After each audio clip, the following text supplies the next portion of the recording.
Hare Krishna devotees, welcome indeed to day 13 of our Bhakti Vaibhava seminar on 4th Canto Srimad Bhagavatam.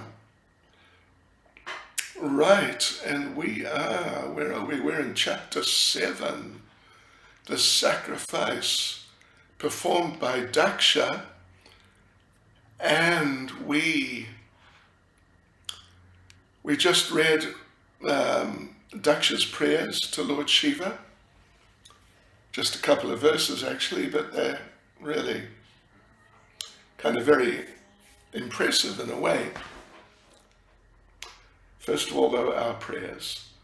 Nama Om Vishnupadaya Krishna Prestaya Bhutale Srimati Bhakti Vedanta Swaminiti Namane Namaste Saraswati Devi Gauravani Pracharne Nirvishesha Shunyavadi Paschachade Shatarne Sri Krishna Chaitanya Prabhu Nityananda Sri Advaita Gadadha Shivasadi Gaura Bhakta Vrinda Hare Krishna Krishna Krishna Hare Hare Hare Rama Rama Rama Hare Hare Vanchakapatarubhyascha Kripa Sindhubhya Eva Cha Paritanam Bhavanebhyo Vaishnavebhyo Namo Namaha.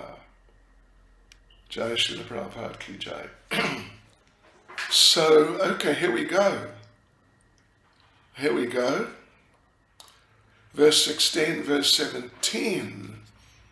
Verse 16, the great sage Maitreya said, thus being pardoned by Lord Shiva, King Daksha, with the permission of Lord Brahma, again began the performance of the yajna, along with the great learned sages, the priests, and others.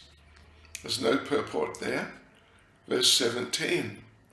Thereafter, in order to resume the activities of sacrifice, the Brahmins first arranged to purify the sacrificial arena of the contamination caused by the touch of Virabhadra and the other ghostly followers of Lord Shiva. Then they arranged to offer into the fire the oblations known as Purudasha. Right, so we have a purport here. Shiva's followers, Lord Shiva's followers, headed by Virabhadra, they're known as Viras, and they are, Prabhupada says, they're ghostly demons, Hare Krishna. And they had they had polluted the whole arena just by their presence, plus they passed stool and urine in the arena and just around. Phew, okay. So Purudasha had to be done for purification.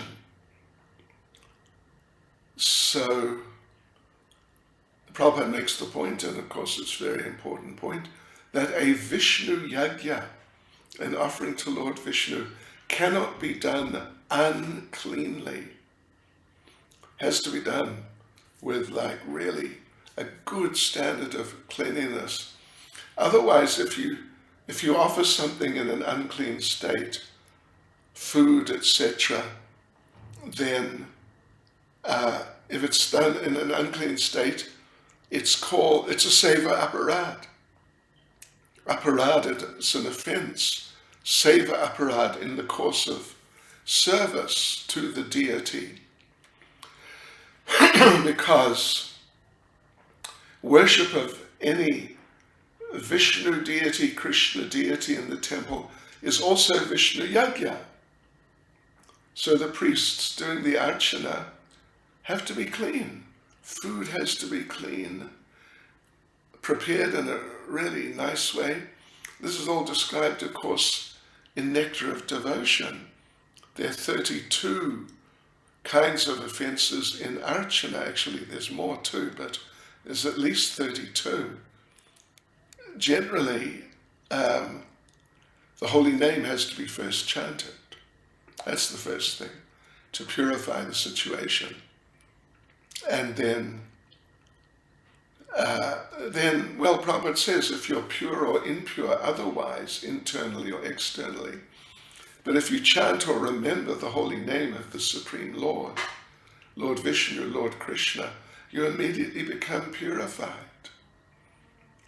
So in this case, these followers of Lord Shiva, headed by Virabhadra, they had desecrated the place. It was just, just a horrible state of contamination.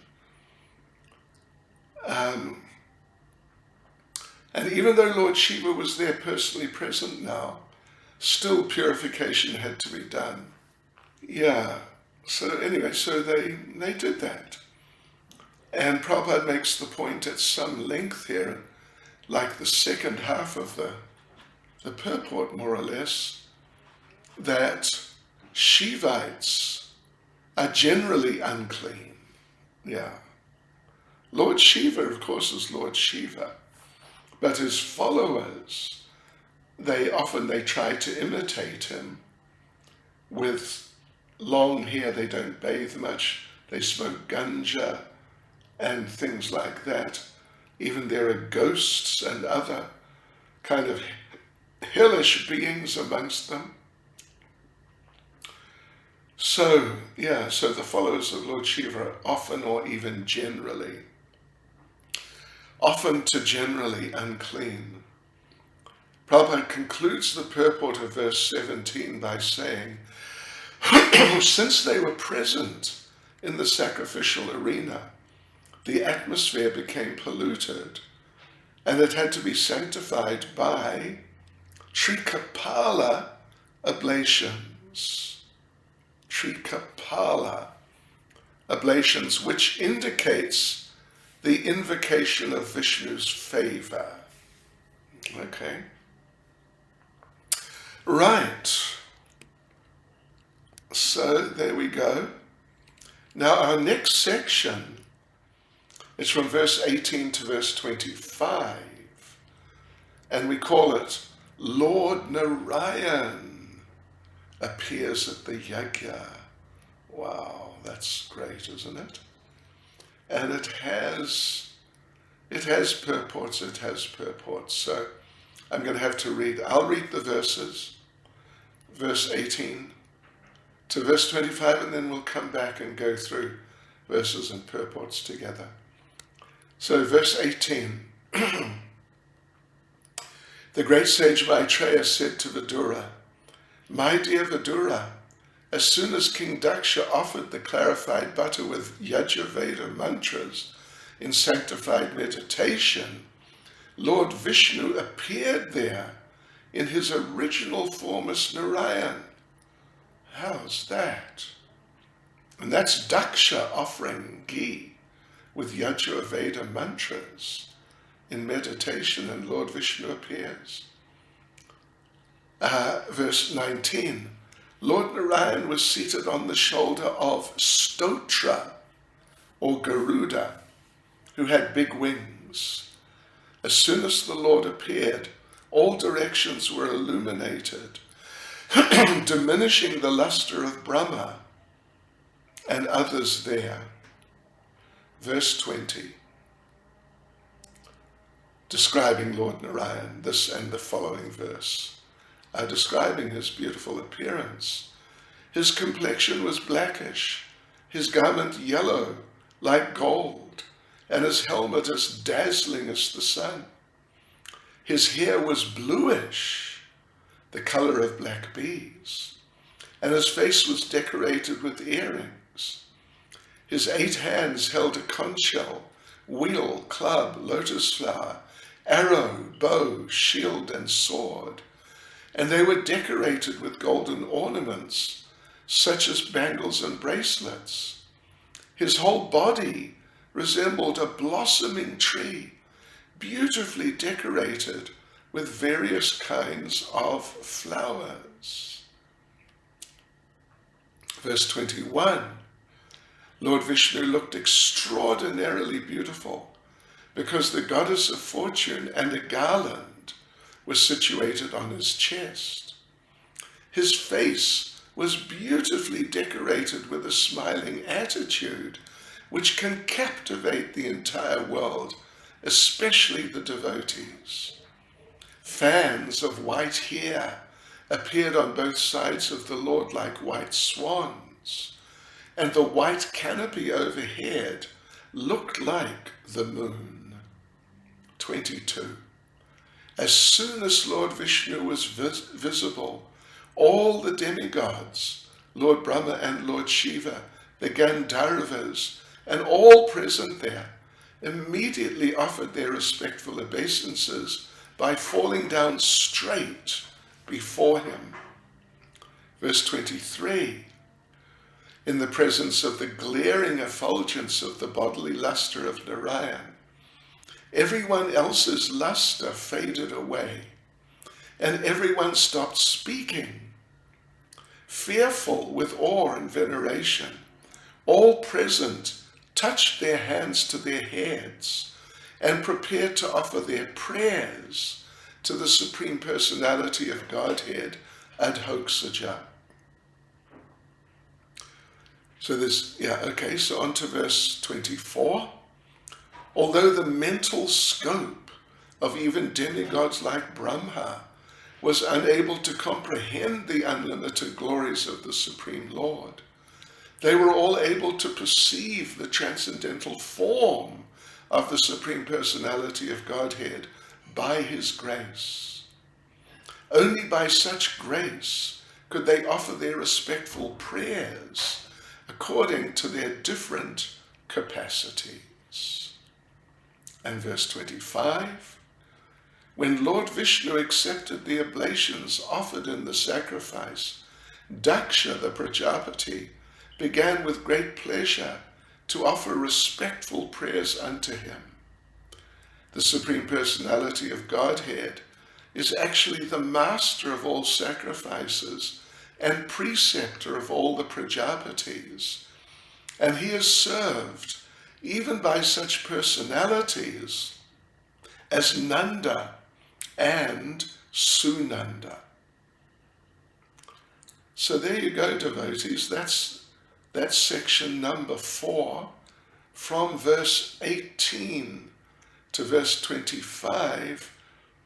Not all the verses have purports, but most of them do. So let's go through it in detail. And of course the title is Lord Narayan Appears at the Yajna. 18. The great sage Maitreya said to Vidura, my dear Vidura, as soon as Daksha offered the clarified butter with Yajurveda mantras in sanctified meditation, Lord Vishnu appeared there in his original form as Narayan. Right, so Srila Prabhupada, there's a purport here.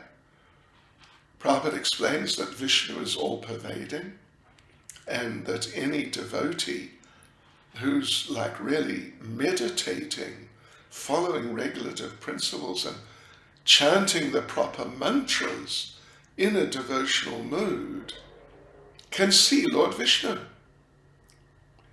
So this means, doesn't it, that Daksha, he was Krishna conscious.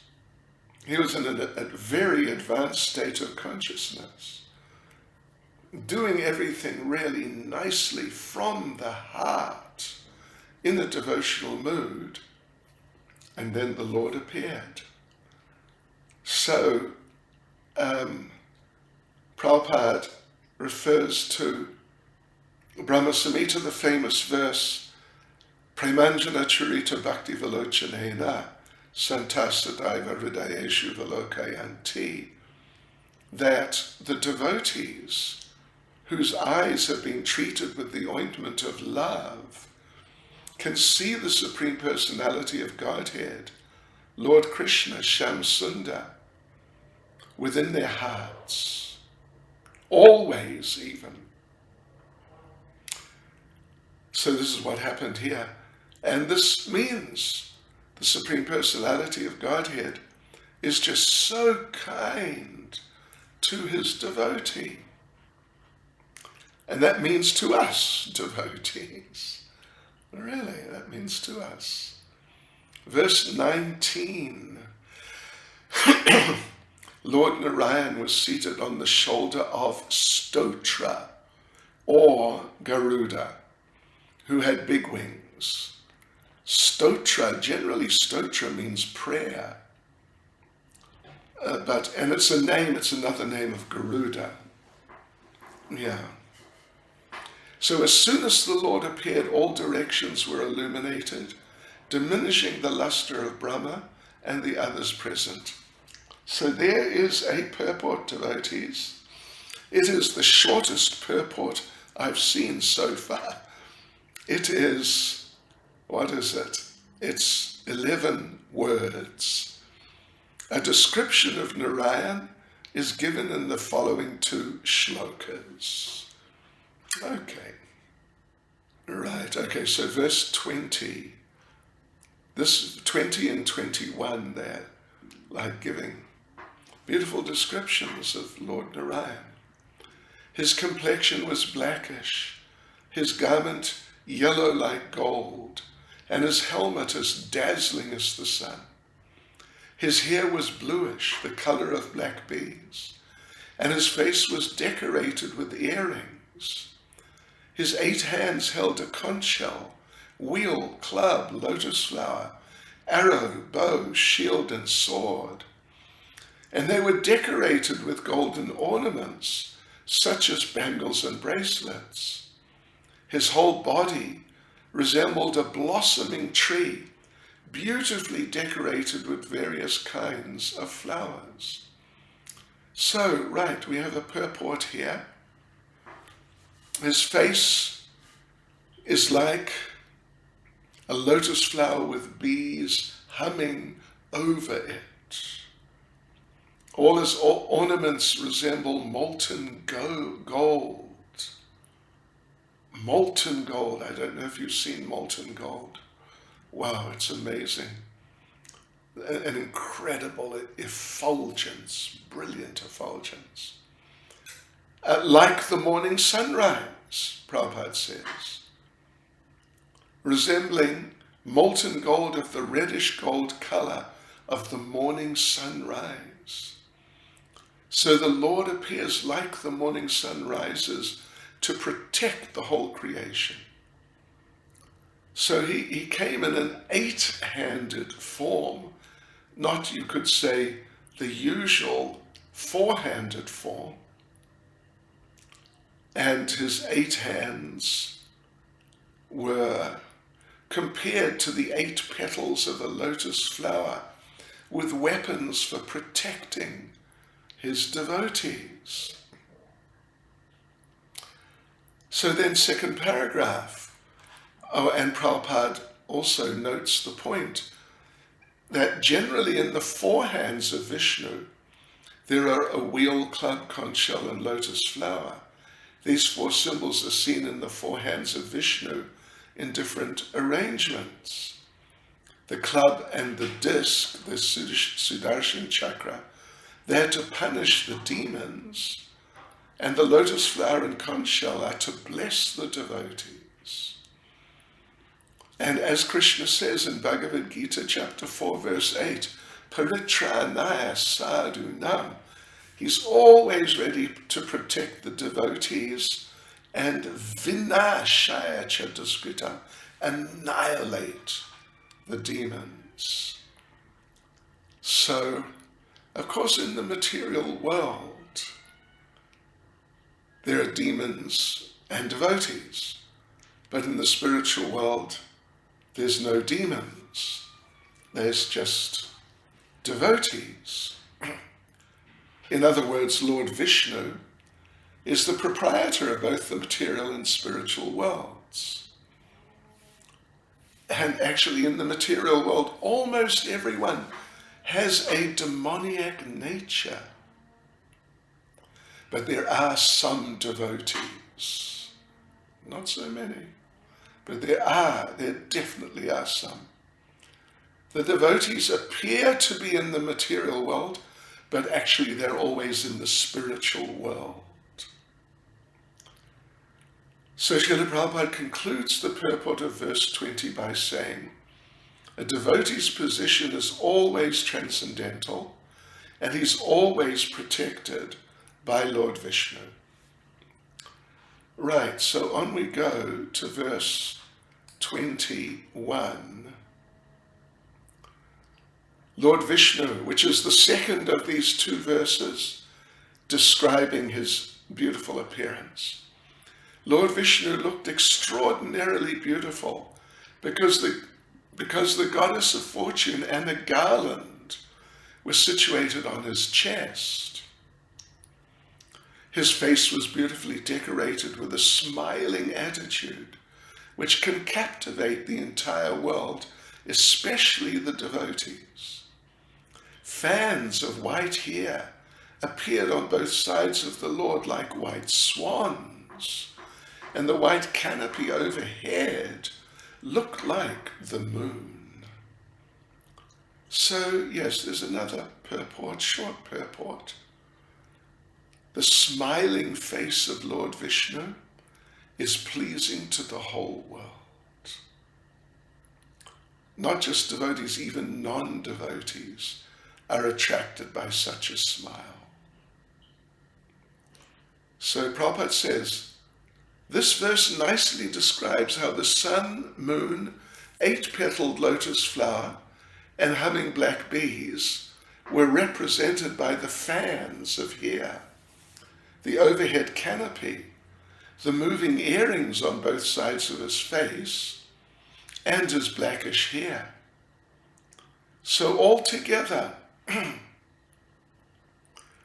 with the conch, chakra, club, lotus,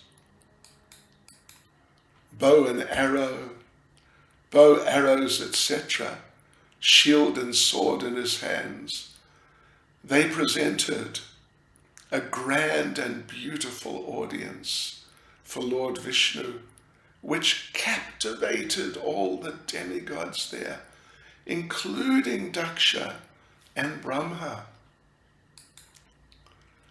Verse 22. As soon as Lord Vishnu was visible, all the demigods, Lord Brahma and Lord Shiva, the Gandharvas, and all present there, immediately offered their respectful obeisances by falling down straight before him. So, right, there's another short purport here. And Prabhupada makes an interesting point. It appears that Lord Vishnu is the Supreme Lord, even of Lord Shiva and Lord Brahma. And what to speak of other demigods, Gandharvas, ordinary living entities. Prabhupada quotes two prayers, both of which say demigods and yogis worship and meditate on Lord Vishnu. Two prayers, let's just recite them. Yam Brahma Varunendra Rudra Maruta, which means all the demigods worship Lord Vishnu, right? Then, Dhyana Vastita Tadgatena Manasa Pasyanti Yam Yogina. That's actually Bhagavatam 12.13.1. Means the first verse of the last chapter of the whole Srimad Bhagavatam, which means that yogis, Pasyanti Yam Yoginaha, yogis concentrate their minds on the form of Lord Vishnu.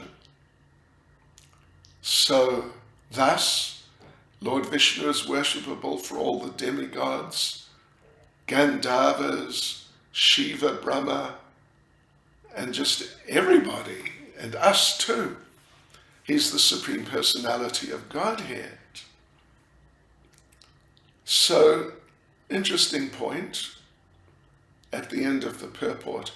Even though Lord Shiva was previously referred to in prayers by Lord Brahma as the Supreme, when Lord Vishnu appeared, Shiva also fell prostrated before him to offer respectful obeisances.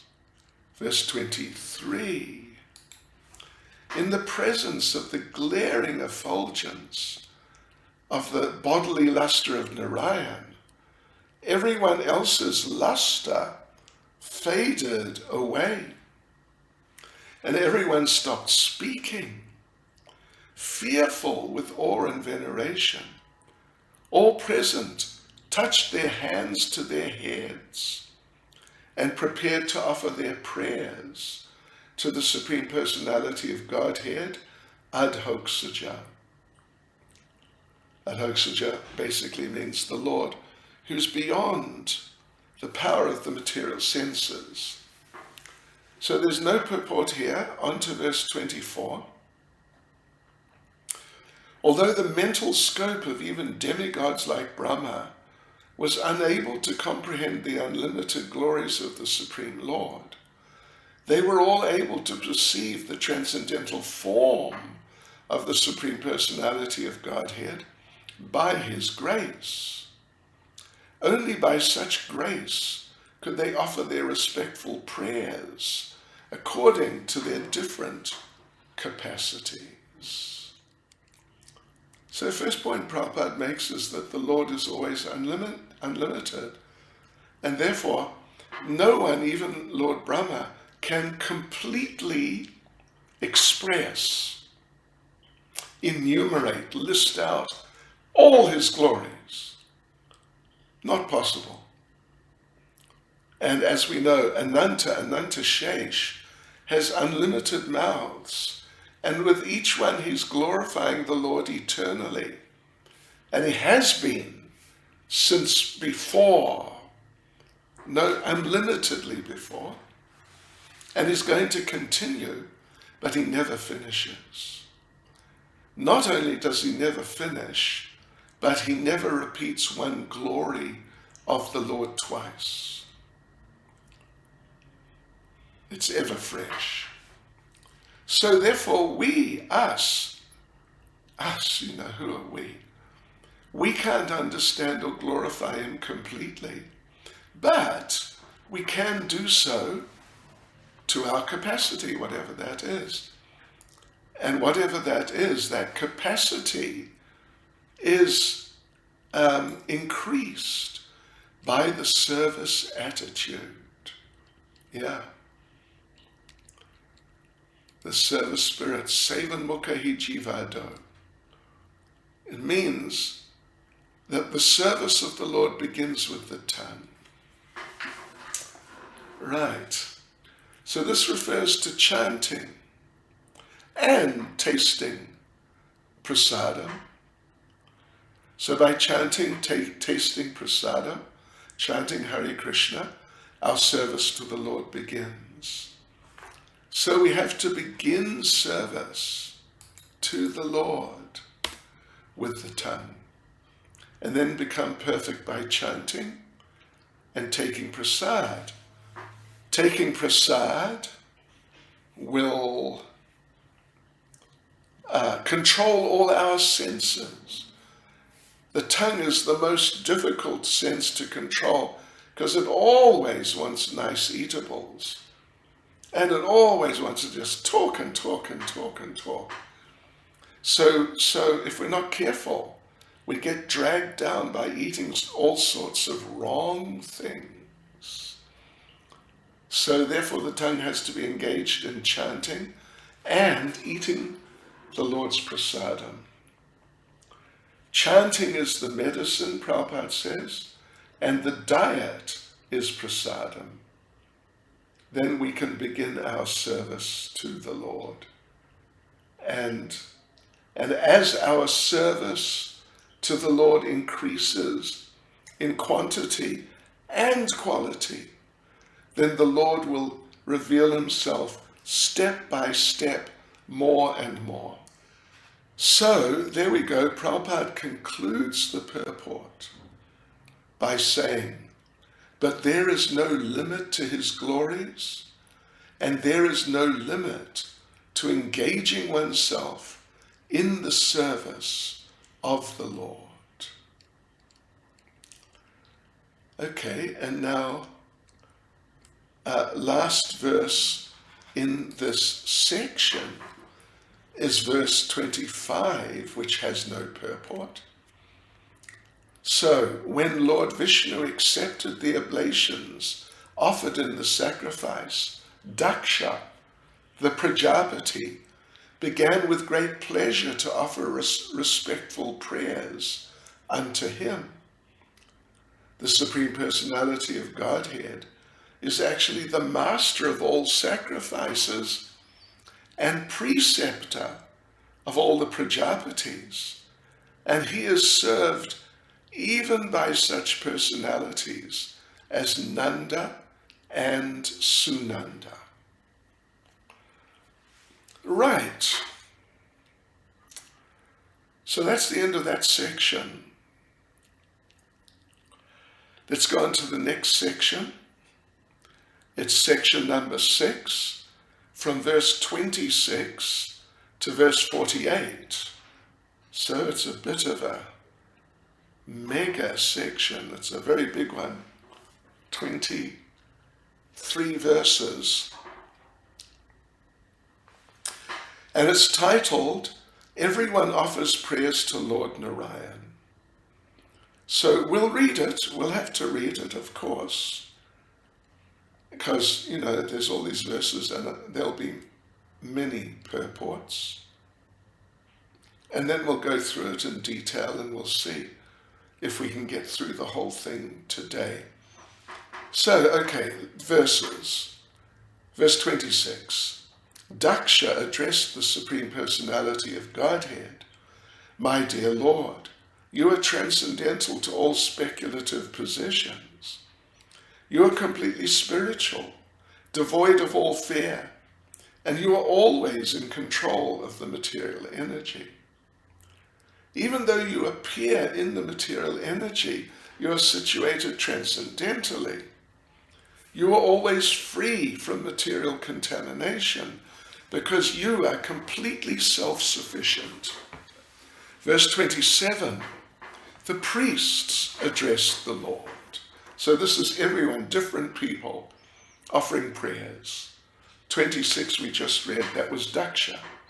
Now the priests addressed the Lord, saying, O Lord, transcendental to material contamination, by the curse offered by Lord Shiva's men, we have become attached to fruitive activities, and thus we are now fallen, and therefore do not know anything about you.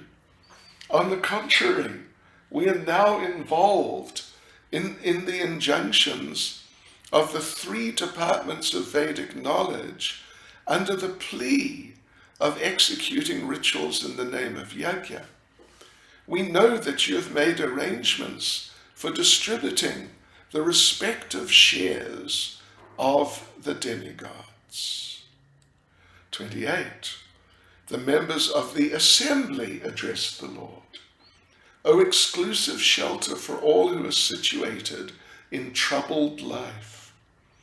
In this formidable fort of conditional existence, the time element, like a snake, is always looking for an opportunity to strike. This world is full of ditches of so-called distress and happiness, and there are many ferocious animals always ready to attack. The fire of lamentation is always blazing, and the mirage of false happiness is always alluring. But one has no shelter from them. Thus foolish persons live in the cycle of birth and death, always overburdened in discharging their so-called duties, and we do not know when they will accept the shelter of your lotus feet. Verse 29. Lord Shiva said, my dear Lord, My mind and consciousness are always fixed on your lotus feet, which, as the source of all benediction and the fulfillment of all desires, are worshipped by all liberated great sages, because your lotus feet are worthy of worship. With my mind fixed on your lotus feet, I am no longer disturbed by persons who blaspheme me, claiming that my activities are not purified. I do not mind their accusations, and I excuse them out of compassion, just as you exhibit compassion toward all living entities. Verse 30, Sri Bhrigu said, my dear Lord, all living entities beginning from the highest, namely Lord Brahma, down to the ordinary ant, are under the influence of the insurmountable spell of illusory energy, and thus they are ignorant of their constitutional position. Everyone believes in the concept of the body, and all are thus submerged in the darkness of illusion. They're actually unable to understand how you live in every living entity as the supersoul, nor can they understand your absolute position. But you are the eternal friend and protector of all surrendered souls. Therefore, please be kind toward us and forgive all our offenses. 31. Lord Brahma said, my dear Lord, your personality and eternal form cannot be understood by any person who's trying to know you through the different processes of acquiring knowledge. Your position is always transcendental to the material creation, whereas the empiric attempt to understand you is material, as are its objectives and instruments. 32. King Indra said, my dear Lord, your transcendental form with 8 hands and weapons in each of them appears for the welfare of the entire universe, and it is very pleasing to the mind and eyes. In such a form, your Lordship is always prepared to punish the demons who are envious of your devotees. 33. The wives of the performers of the sacrifice said, my dear Lord, this sacrifice was arranged under the instruction of Brahma, but unfortunately Lord Shiva, being angry at Daksha, devastated the entire scene. And because of his anger, the animals meant for sacrifice are lying dead. Therefore the preparations of the yajna have been lost. Now, by the glance of your lotus eyes, the sanctity of the sacrificial arena may be again invoked. 34. The sages prayed, dear Lord, your activities are most wonderful, and although you do everything by your different potencies, you are not at all attached to such activities. You are not even attached to the goddess of fortune, who's worshipped by the great demigods like Brahma, who pray to achieve her mercy. 35. The Siddhas prayed, like an elephant that has suffered in a forest fire, but can forget all its troubles by entering a river. Our minds, O Lord, always merge in the nectarian river of your transcendental pastimes, and they desire never to leave such transcendental bliss, which is as good as the pleasure of merging in the absolute. Okay, right. 36. The wife of Daksha prayed as follows. This is Prasuti. My dear Lord, it is very fortunate that you have appeared in this arena of sacrifice. I offer my respectful obeisances unto you, and I request that you be pleased on this occasion.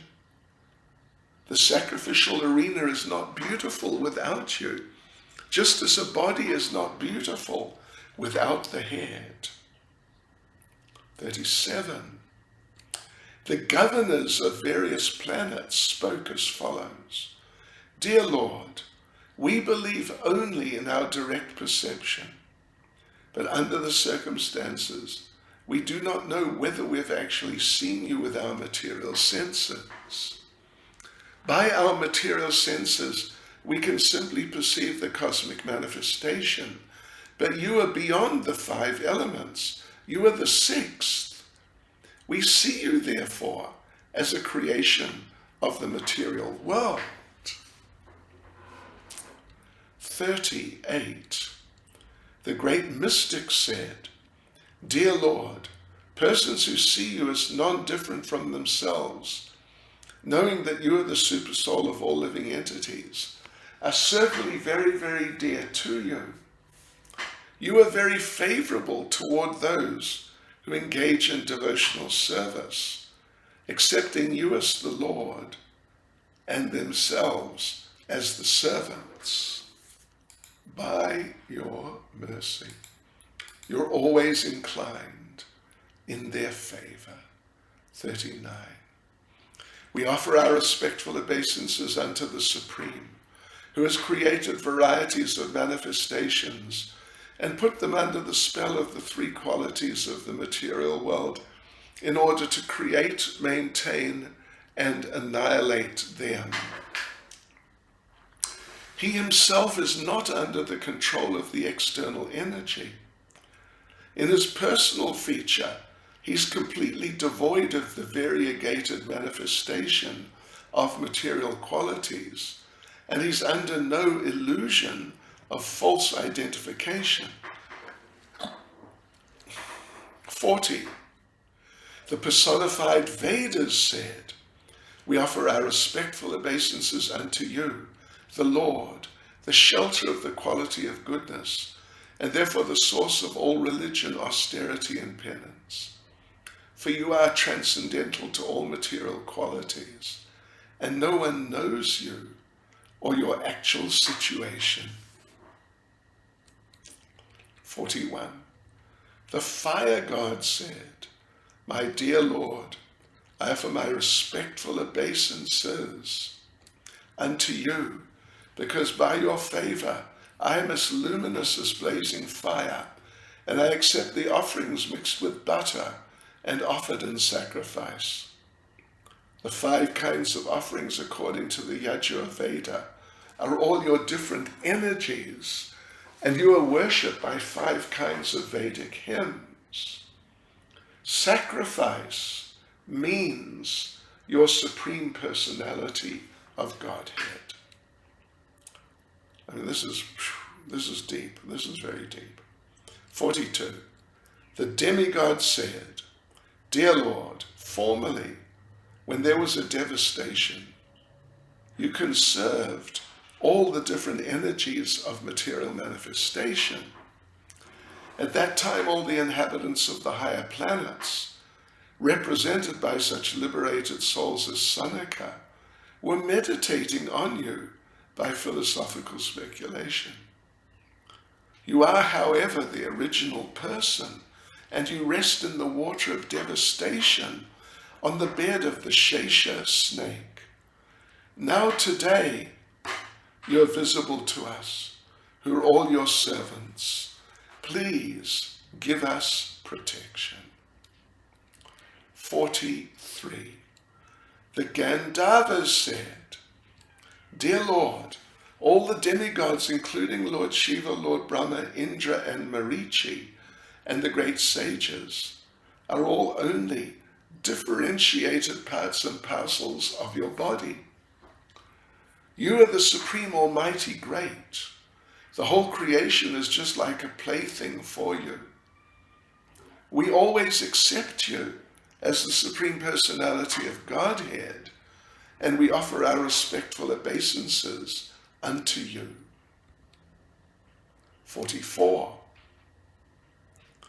The Vidyadharas said, Dear Lord, This human form of body is meant for attaining the highest perfectional objective, but impelled by your external energy, the living entity misidentifies himself with the body and with the material energy, and therefore, influenced by Maya, he wants to become happy by material enjoyment.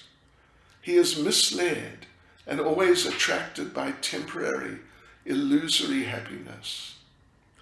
But your transcendental activities are so powerful that if one engages in the hearing and chanting of such topics, he can be delivered from illusion.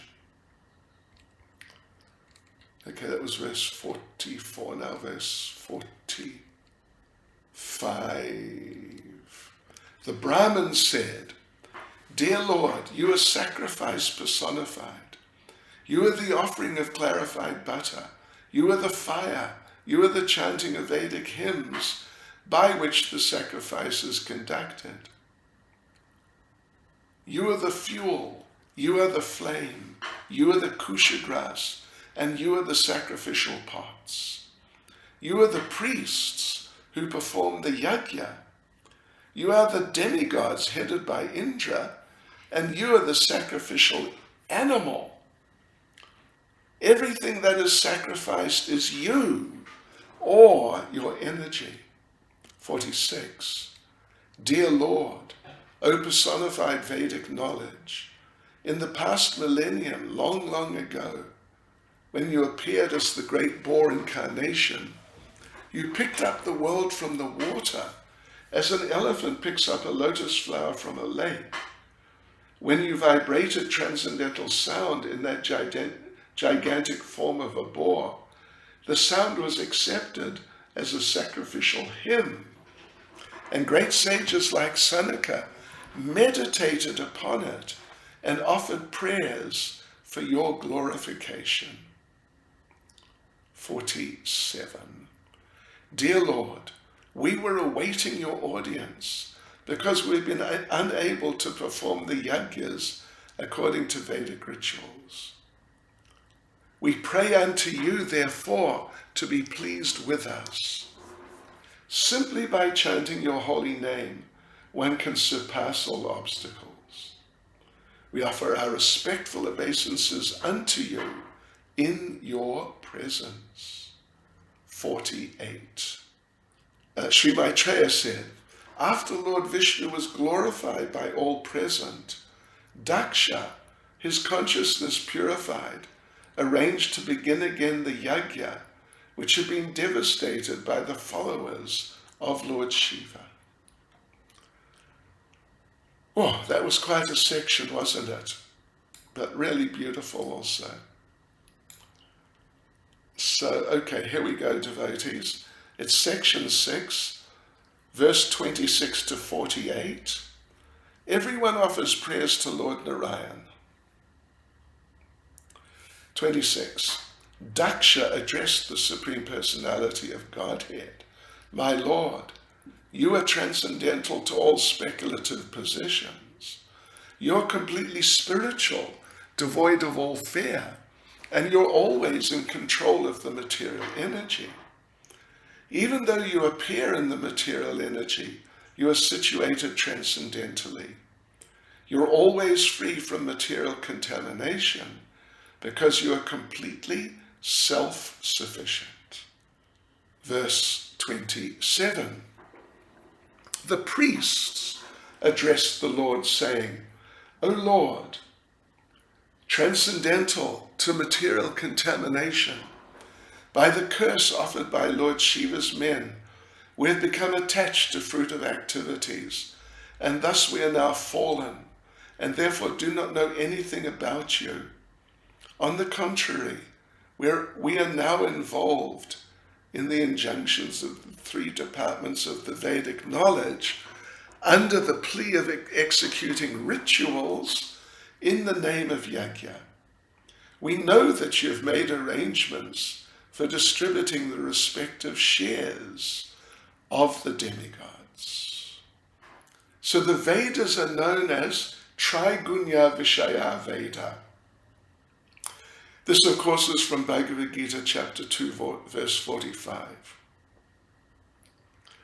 And Lord Krishna is criticizing the flowery language of the Vedas, getting people too attached to the material world and not giving them realization or understanding of their relationships with the Supreme Lord.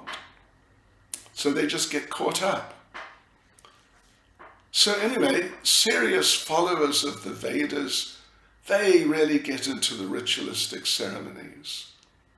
And they are called the Veda-vadis.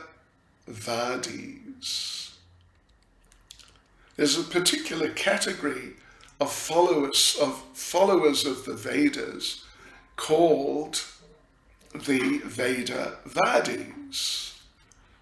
And they're very much into these ritualistic ceremonies and all that sort of thing. And they really cannot understand that the goal of the Vedas is to understand Lord Krishna or Lord Vishnu. Only those who have transcended these types of ritualistic attractions, they can understand Krishna, who is above the material qualities.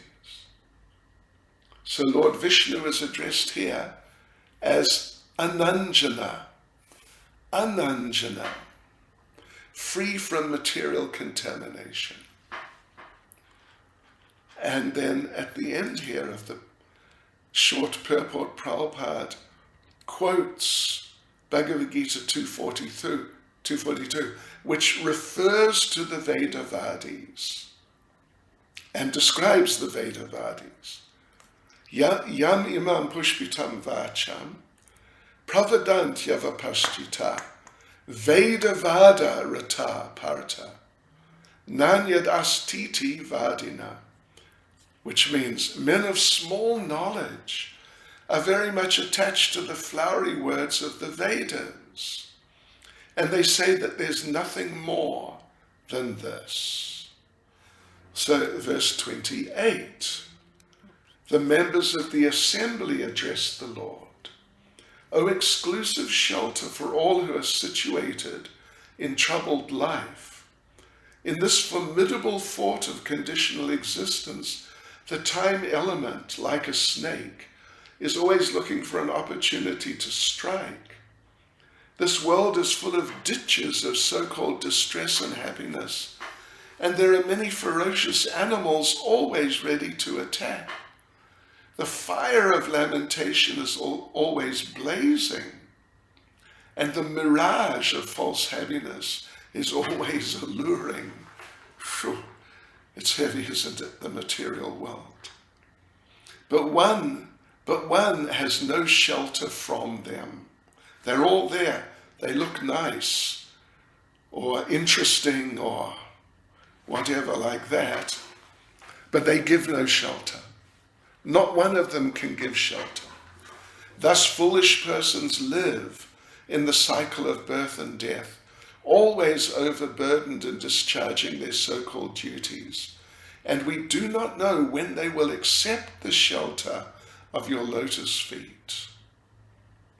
So in simple terms, basically, in the purport, short purport, Prabhupada says non-devotees are living precarious lives, very precarious.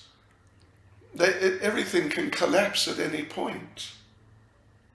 Everything can collapse. Something can collapse.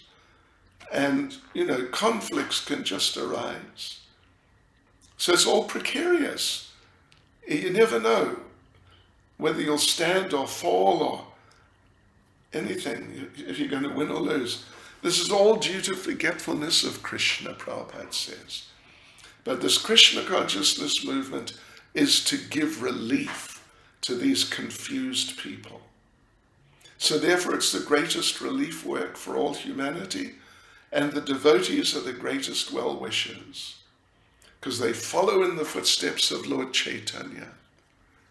And Lord Chaitanya is the greatest friend of all living entities. Okay, let's do one more verse.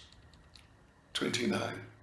Lord Shiva said, "My dear Lord, my mind and consciousness are always fixed on your lotus feet, which, as the source of all benediction and the fulfillment of all desires, are worshipped by all liberated great sages, because your lotus feet are worthy of worship.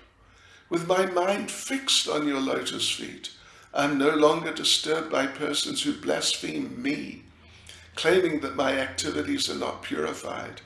I do not mind their accusations, and I excuse them out of compassion, just as you exhibit compassion toward all living entities."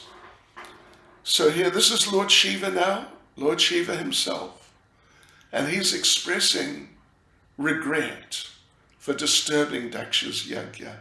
He'd become angry, but later he was pleased, reinstated the yajna, so now he regrets what he did before.